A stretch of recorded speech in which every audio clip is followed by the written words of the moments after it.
So we're going to start today off with a tax change the IRS made with regards to churches and their tax-exempt status. It used to be for a long time that they were required to basically be apolitical officially. They are not allowed to officially come out and endorse certain political candidates or engage in certain types of political activity. This is exactly in line with all the other 501c3, all the other nonprofit designated tax bracket organizations in the United States all have to abide by these same rules of being generally apolitical. But it appears that the IRS says churches can endorse political candidates without losing tax exemptions. The Internal Revenue Service agreed in a court filing that churches can endorse political candidates without fear of losing their tax-exempt status. The IRS made the statement in a court case challenging the Johnson Amendment, a 1954 U.S. tax code provision that prohibits all 501c3 nonprofit organizations, including churches, from formally endorsing or opposing political candidates. In a filing Monday aimed at resolving a lawsuit between the national religious broadcasters and others against the IRS, the parties jointly agreed that churches can endorse candidates without fear of losing their tax-exempt status. The agreement likens such endorsements to a family discussion concerning candidates. The agreement likens such endorsements to a family discussion concerning candidates. I don't know what family of yours is going around asking you for donations and stuff like churches do. You know, they're based off of donations basically. They don't profit. You know, it's free to go to most churches as far as I understand. And a house of worship in good faith speaks to its congregation through its customary channels of communication on matters of faith in connection with religious services concerning electoral politics viewed through the lens of religious faith. It neither participates nor intervenes in a political campaign within the ordinary means of those words. The parties wrote in a filing in the federal court for the Eastern District of Texas, which was first reported by the New York Times. Concerning electoral politics viewed through the lens of religious faith, it neither participates nor intervenes in a political campaign within the ordinary meanings of the words. So wait, that makes absolutely no sense. None of that makes any sense at all. So basically that's saying they're making the argument that by virtue of the reasoning being through a faith-based lens, other than like a political lens or a humanitarian lens or whatever, that basically the lens through which religion is viewed through is special, and that within the context of nonprofit organizations, they should have a special case. They should have a special exemption. This is just an insane assertion, though, because like with this IRS tax change, if it stayed in place, it would become standard place for political candidates to go to these mega churches and mega mosques or whatever and try and garner support in whatever way they can. And basically, you know, I wouldn't be surprised if they go behind the scenes, they go talk to the pastor, they talk to the administration, maybe money, you know, is exchanged between hands, and the pastor comes out, you know, these mega churches and is like, oh, vote for Ted Cruz, he's awesome or something. Like, I guarantee you that is the only logical outcome of this sort of thing.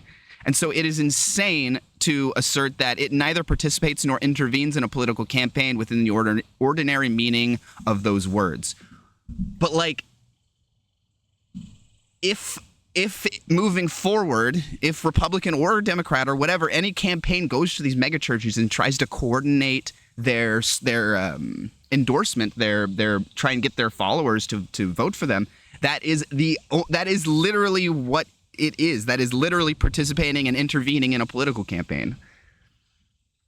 They're making a special pleading argument. They're basically saying churches are special, but that's insanity. That's just stupid. Especially when you connect how intertwined faith and politics is for so many people, especially on the conservative side. It is very scary. The idea that they could be, that these churches, these religions, that these have a stranglehold over these people's lives, and I would argue their minds as well.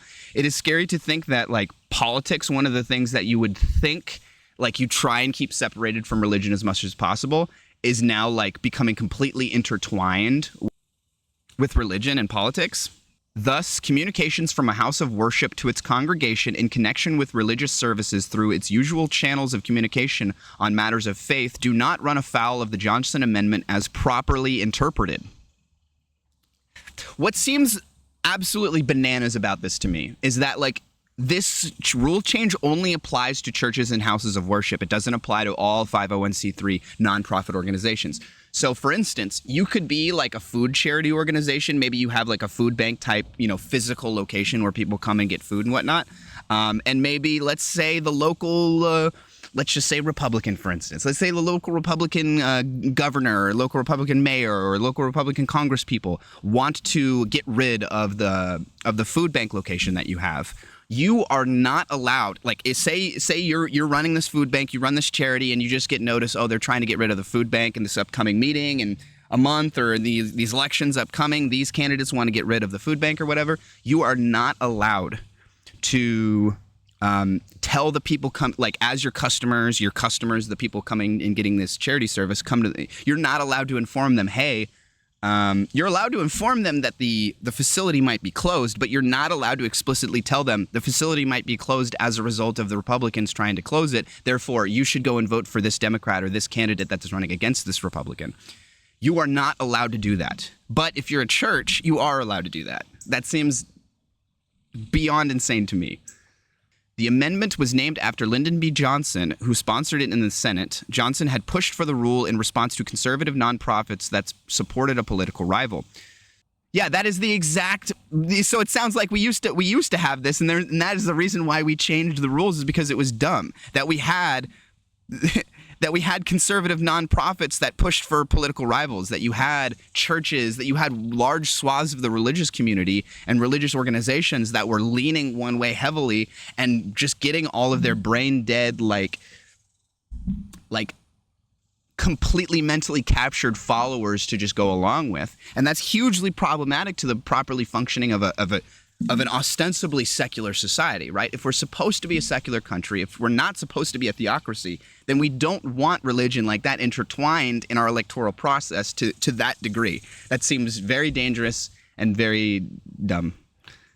The amendment has rarely been enforced when it comes to churches. The Washington Post reported in 2017 that more than 2,000 pastors had publicly defied the Johnson Amendment in organized demonstrations. Only one of the pastors was investigated, and none were published, the paper reported. Okay, yeah, so this has been going on for a long time, and so this is a purely symbolic, I guess, then, or I guess it's preemptive, right? I guess maybe they're worried that this sort of religious-based endorsement is going to grow in popularity, which I could totally see that happening.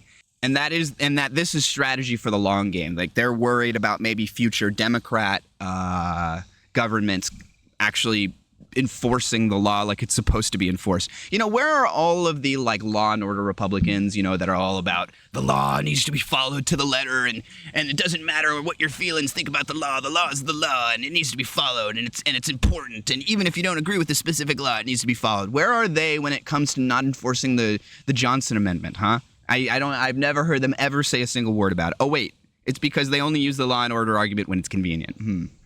Okay, that's why. President Donald Trump has been a vocal opponent of the amendment. He vowed to get rid of it and totally destroy it at the National Prayer Breakfast in 2017, adding that doing so would allow our representatives of faith to speak freely and without fear of retribution. Yeah, I'm sure. Yeah, in the United States, man, it's so hard being religious. Oh, man. The victimhood mentality is just so cringy. Bro, religious people are not a victim in the United States, and anybody who thinks that is insane. Come on. While the IRS action doesn't go that far, getting rid of the amendment would require an act of Congress. It does target the specific provision Trump complained about. Lloyd Hitachi Mayer, a professor at Notre Dame Law School, said that if approved, the joint motion would technically apply only to churches that filed suit, but the language in it is basically giving the green light for churches to endorse candidates from the pulpit and not have to worry about IRS enforcement while President Donald Trump is in office. That, I think, is the most dangerous part about all of this, right? It's not that it's like a significant change in the enforcement. Like they said, they weren't really enforcing it before. But the fact that the rule was on the books in the first place meant that pastors and these churches and these religious organizations had to, be a little bit careful. They knew that there was a line somewhere in the sand, and that nobody had crossed that line quite yet, but that there was a line in the sand somewhere, and that they didn't want to be the first ones to cross that line. Some of them are more willing to toe the line than others, but nobody wants to be the first one to blatantly cross the line and get consequences as a result. But if you remove this requirement, they don't even have to pretend. They don't even have to play the little game. They don't have to like toe the line. They don't have to like hold back at all. They can, in fact, it's not even a matter of holding back. This is going to be taken advantage of, right? It's not like you're restricting these churches who would otherwise endorse these candidates regularly. It's going to go beyond that, right? It's going to go beyond just them endorsing them. It's going to go to these political candidates' campaigns coming to these religious organizations to coordinate support. That seems extremely dangerous to me. Extremely dangerous and extremely like antithetical to the whole like process of a democracy, of a republic, of people voting in their representatives in a secular country. I keep coming back to the seculars. Secularism is an extremely important part of the founding of the United States, right? It's the whole point. Part of a huge reason why we founded the United States in the first place was people escaping religious persecution. The idea that you come here and do whatever you want religiously. He predicted the move will have two major ramifications. The first is that churches that maybe were hesitant to endorse candidates have less of a reason to be hesitant, absolutely correct, and are going to feel freer to support candidates from the pulpit. That's exactly the point I was just making.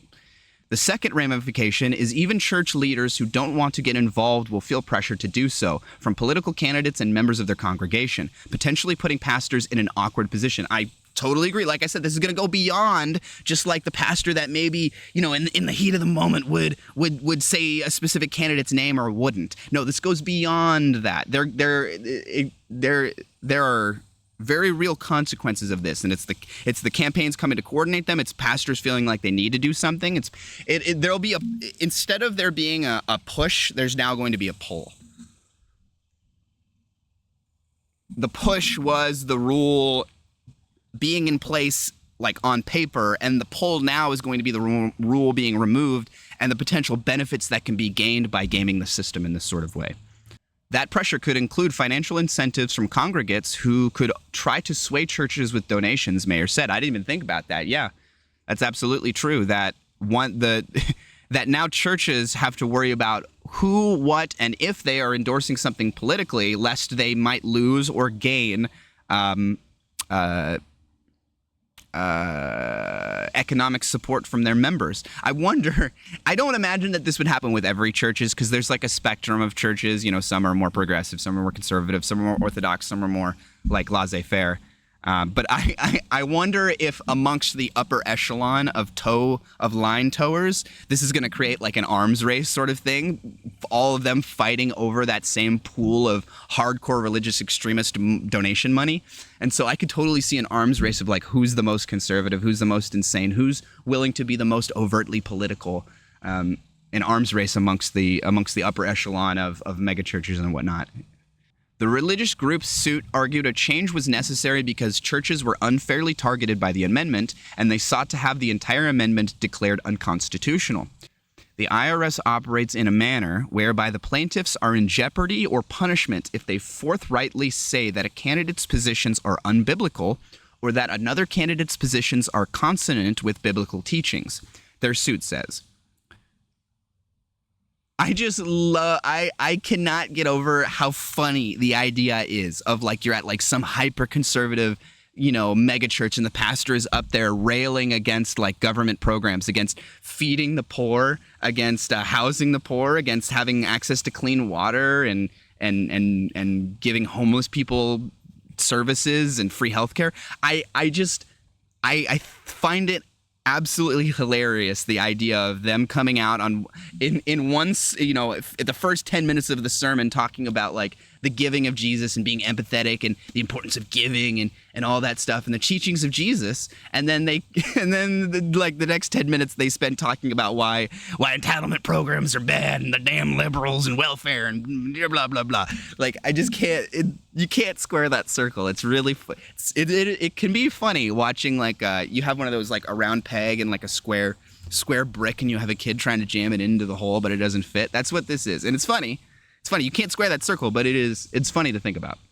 As part of the joint motion, the religious groups agreed to drop their constitutionality claims against the amendment as a whole, so it would still apply to other 501c3 exempt organizations, including charities and universities. Yeah, it's very altruistic, very very, very giving, very selfless of these religious groups. You know, these religious groups, they're all about being selfless. They're all about giving. They're all about caring about others, right? Oh, wait, as soon as it might help other 501c3 exempt organizations like those that feed poor people and give clothing to poor people and healthcare and help people pay their heating bill when they can't afford it. No. You know, as soon as we get our exemption, we don't care. You guys can go f yourselves. Complete insanity. There's absolutely no good justification for this. This is pure, like, cynical. We know the religious crowd is on our side from the perspective of the Republicans and conservatives, and so they're going to do whatever they can to capitulate to them, you know, because they know if they allow these churches to come out and endorse political candidates, it's only going to strengthen their position in the political ecosystem, that it only is going to solidify that. I would argue that a huge swath of Republicans' votes are already locked up. They're single-issue voters that are voting on guns or abortion, or they're just hyper-religious people that are, like, sucked into the weird religious trappings of the Republican Party. This will serve to lock up that religious section, that anti-abortion section. Anybody who even vaguely in that religious sphere, which is a lot of the conservative Republican movement, it'll help. They're already locked up, I would argue, but it helps lock them up even more because now it is even harder, right? Now, not only do you, if say you're like steeped in this Republican ecosystem, right? Maybe your parents are, you know, you grew up in a conservative household, your parents are conservatives, all your friends are conservatives, blah, blah, blah. Now if you have a view that's different to, you know, maybe you want to endorse a different candidate or you start to develop your own views and maybe disagree on some of these ideas that they hold, the people around you hold. Now you not only have to go against all of them, you have to go against your pastor. You have to go against your church. Now you risk getting, now in certain extreme circumstances, I would imagine people risk getting kicked out and ostracized from their community, from their church religious community for endorsing the wrong political candidate, which I would argue maybe to some extent already happened, but this is only going to increase the prevalence of that sort of thing happening. Just insanity. So stupid.